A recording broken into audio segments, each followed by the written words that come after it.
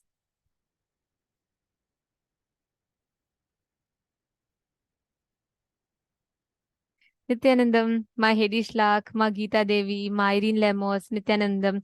We welcome each and every one of you for the program today. Today is very, very special. I think today is one of the most requested initiations ever because today's initiation is the Shukra Darshan. Get ready to receive the most powerful Shukra Darshan, which means without any prerequisites, without any special qualifications, you are given whatever you are asked.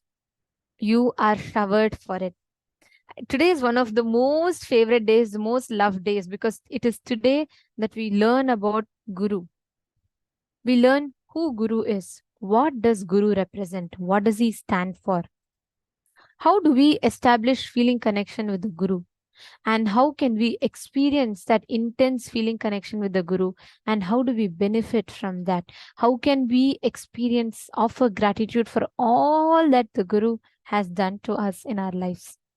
Today is a very, very beautiful day. And all of you are going to be experiencing, learning about who Dakshinamurti is and what does he represent, what does he stand for, how can you connect with Guru, the dimensions of Guru as Shukra, Brihaspati, and as Dakshinamurti. How many of you are excited for today's initiation, Shukra initiation?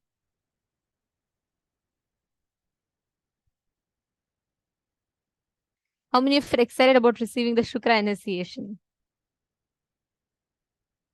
Yes, yes, yes. I see so many yeses coming up. Okay. See, understand, every one of you that are sitting here today, Shukra initiation, you know what the speciality is? It is in this initiation that without any preconditions, means Shukra is that dimension of Paramashiva where he does not expect anything from you. He does not expect, he does not say, oh, okay, because only if you are doing this, I will give you this. There is no preconditions. Even if you are the most wrong doer, like, you know, you go and do every mess up, you go and mess this up, you go and mess that up, and you want to say, Shukra, listen, I don't want to work. I feel very lazy. But still, I want to get an increment in my job. Please manifest it for me. He will say, all right, I will give you that. So every one of us, Shukra is like that, you know, getting a Shukra quota is literally like you can get anything you want from Shukra. He will give you anything that you want. He will bless you with anything that you want. That is the power of Shukra's initiation and Shukra Darshan. Okay, Ma Virupaksha is saying you're not able to see yourself on the screen. Did you try to log in through another device, Ma? It could be a problem with the device. And if you are trying to see yourself from another device, you're logged in through device A and you're trying to see yourself through device B, it will not be possible because it's in focus mode. So it should be either of these problems. You can try eliminating it. Or even if that's not working, Ma, uninstall and reinstall the Zoom app and log in back. Okay, that should work. Let me know if it's fixed. Okay, so today what are we going to be learning about? Today, Bhagavan Dakshinamurti is that complete manifestation of Paramashiva as a Guru. And in today's program, through today's day, we are going to be learning about who is Guru, the Guru Tattva, the Tyaga of the Guru.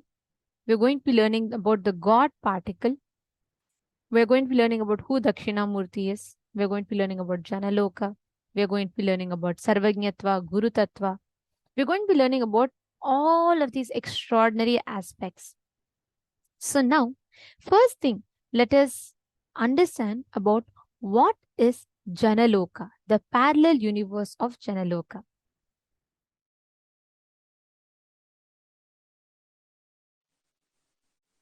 Jana Loka is the place where you can exist in multiple bodies at a time. You experience oneness as the super reality. Anyone who experiences Jana Loka loses all forms of violence and fear, because you know you exist in everyone. Jana Loka is centered on oneness expanded into multiple beings. Listen, if you are experiencing oneness, it is Maharloka. If you are experiencing oneness during the multiple expression, even though there are many people, but you know you are in all of them, that is Jana Loka. Even if you listen to these powerful cognitions, you will be irreversibly empowered.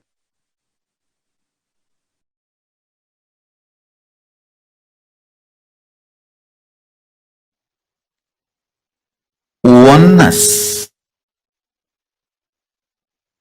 decision to live in oneness leads you to heaven called Janoloka, or you can call it Janaloka. Listen,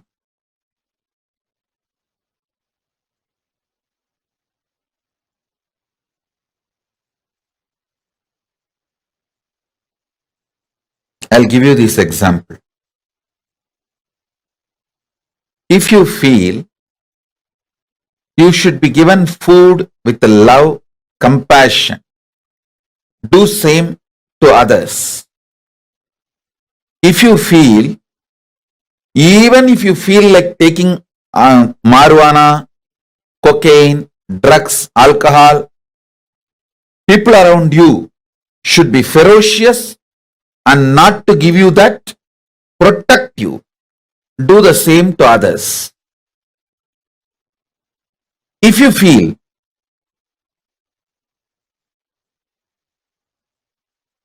the right thing should be done to you with love, do the same way to others. If you feel you should be protected from the wrong things, do the same to others. Listen carefully. There is nothing called right or wrong in Janaloka. It is all about oneness. It's all about oneness. There is no right, there is no wrong. In Janaloka, there is no law like a womanizing is crime. Drugs are crime. This is right, that is wrong. There is no law. Oneness is right. If you feel alcohol, drugs are great, you want to enjoy, then share that with others. Oneness is the law of life in Janaloka. Of course, when you give drugs to others, then naturally you have to go through the criminal prosecution. That nobody can stop in this world. I am talking about Janaloka. In Janaloka, the only one principle is oneness. And I tell you, if you start behaving acting, thinking from oneness, you will create an amazing team around you. Amazing team around you. Start bringing oneness as the scale. Bring oneness as the scale. I tell you, you will develop an amazing Jana Loka around you.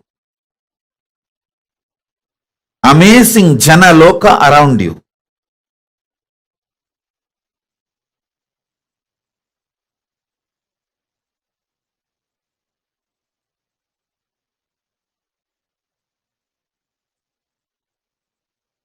Understanding oneness, celebrating oneness, wherever you can't implement oneness due to the law of the land, making it clear to people around you, hey, this is what is oneness as far as I understand. That's what I do to my body, myself. But the law of the land requires this. I wanted to tell you clearly upfront. Even if you start making things clear, you will develop an amazing team around you.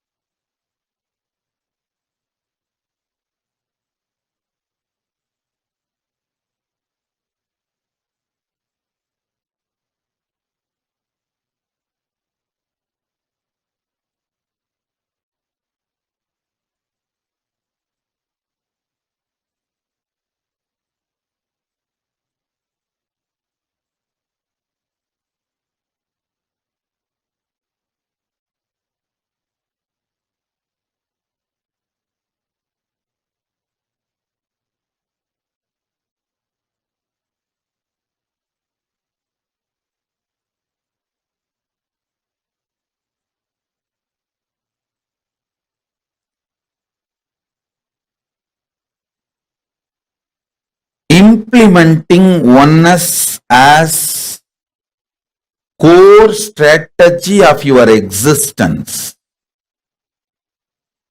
makes you to go to Janaloka and makes the Janaloka manifest around you.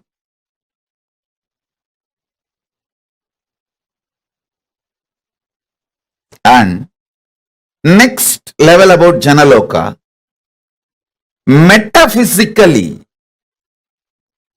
consciously, knowing clearly what you feel as good, bad, right, wrong for you. Same way people feel. If you want attention, people want attention. If you want to be loud, people want to be loud. If you want to be celebrated, people want to be celebrated.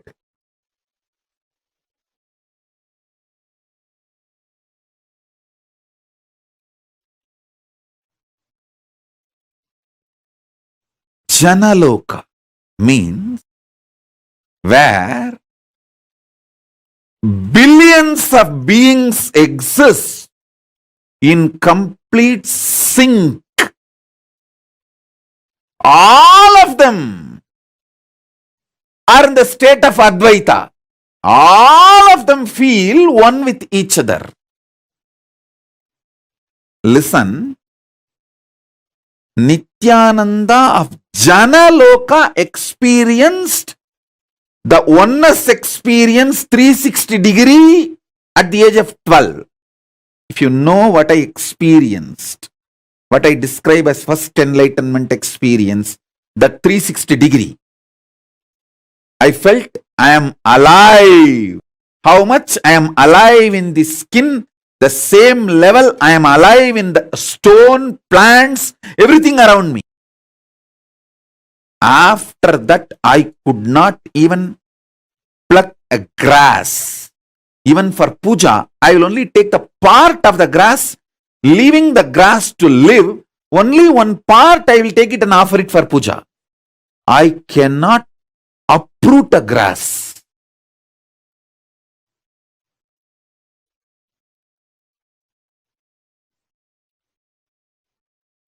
Because I know I exist. I exist. I exist. Nithyananda stationed at Janaloka experienced the oneness, Advaita with everything, and landed into the Nithyananda stationed at Bhuloka.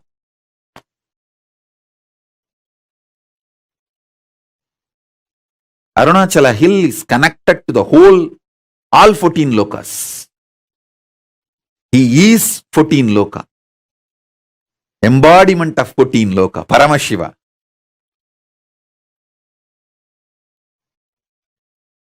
All 14 lokas are within him. Arunachala has the address in all 14 lokas. If you write letter Arunachala Bhuloka, Arunachala Swarloka, Arunachala Maharloka, Arunachala Janaloka, Arunachala Tapoloka, in all 14 lokas, there won't be any address confusion. Simply the letter will be delivered. Because in all 14 lokas he exists. And more.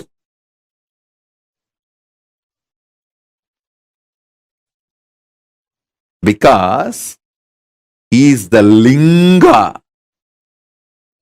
He is the linga. Not just sangha. Listen. Kailasa is sangha. I am not disrespecting Kailasa. I am giving you the understanding. Kailasa is sangha. Arunachala is linga. Paramashiva himself, deity,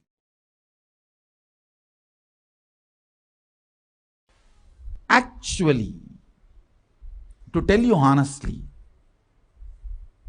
the system, if the body is allowed to function, even if it breaks the bone, there will not be pain. Pain is why me, that's all is pain. Not the fracture, not the, I am telling you from my experience, I had a fracture, multiple compound fracture. We have videograph from those days I used to go for this horse riding. All right. I was lean and thin those days. So I was going on the horse and we were coming near the Vaidya. Some of my brahmacharis saw me and they got excited and played that Karpuswami song. Karpuswami song is that Kalabhairava's invoking Kalabhairava song that like a Swagatam means, oh Kalabhairava, please land, come. We usually use that song for invoking Kalabhairava. And suddenly I saw that Kalabhairava is opening up in my body and the body has become triple time heavy. Usually when he lands, it becomes very heavy. And that horse got frightened. It was not actually poor horse's mistake. That fellow, he was... Suddenly, if you see, 3 persons are sitting on you without... See, horses, if they see somebody is claiming on him, he will be psychologically prepared. And that poor fellow is not seeing anybody claiming on him, but the weight has become suddenly 3 times more. He got shaken. He started running, so I fell and I had a fracture. I just got up and said, I think there is a fracture, let's give a medical attention. Morning 7:30 the fracture happened, we have a video. And then I described how in our naval center we have our emergency 911 ambulance. So please understand, all our bodies are equipped to handle all our emergencies. Every medicine needed is in our naval center. Manipatmeham. That Manipatma in the navel is nectar. It has everything to repair our body. So I was seeing very clearly from there all the emergency supply going to that place to repair, and I was describing the whole scene, and only evening they did whatever need to be done, the surgery and everything. I insisted that do it without anesthesia, but they said, no, you are a VIP, we can't take the risk. And all right, anyhow, that story is different. I tell you from my experience, fracture doesn't give pain if you think why me gives pain. At least I have 5 incidents of my kids falling and having fracture. No question of even pain. No, not even the idea of pain.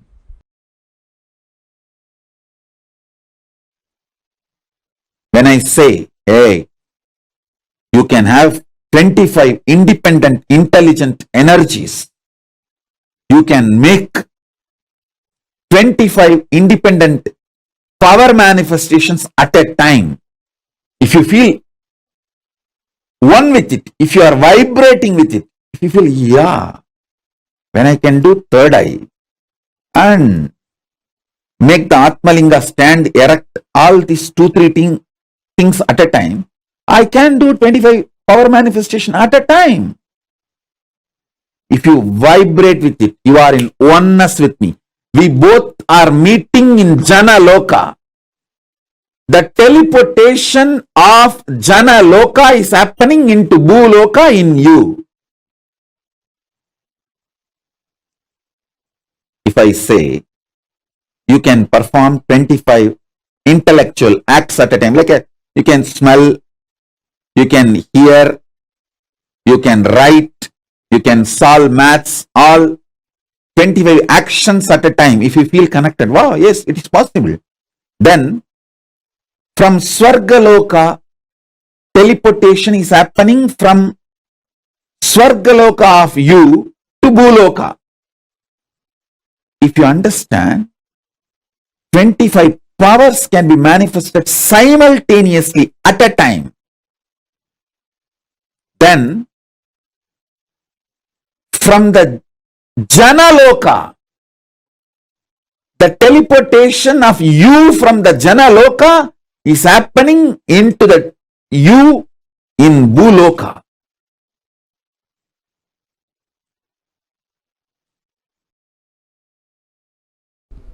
If this consciousness can move these hands, why not the air next to the hands?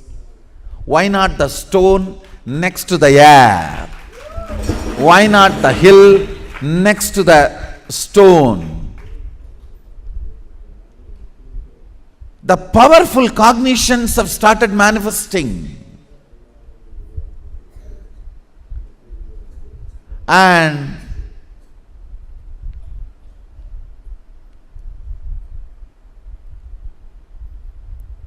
the powerful cognitions have brought understanding, knowledge, powers, all rooted, centered on this one click.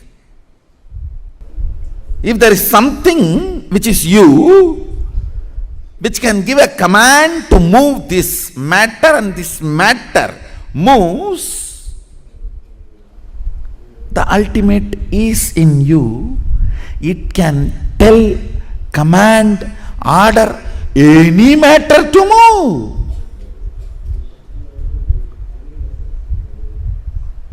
Understand? The moment you decide, it can command any matter to move, manifesting Shaktis starts.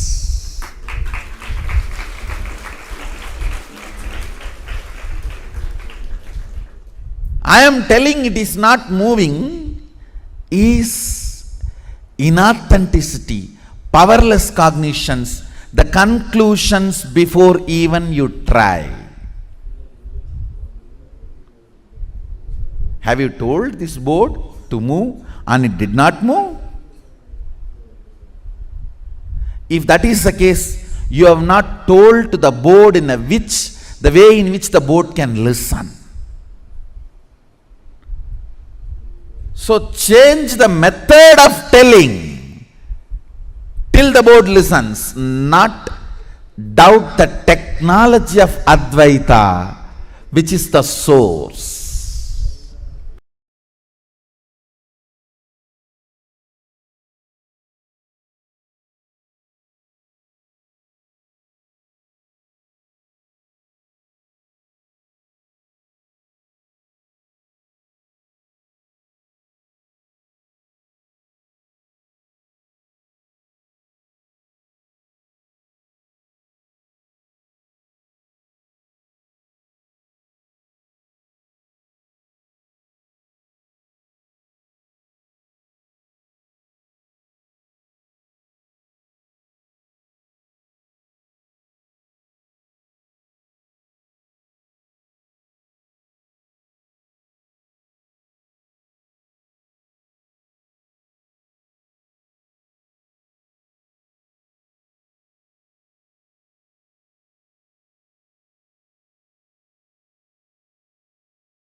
Paramashivoham. Om Nithyananda Paramashivoham.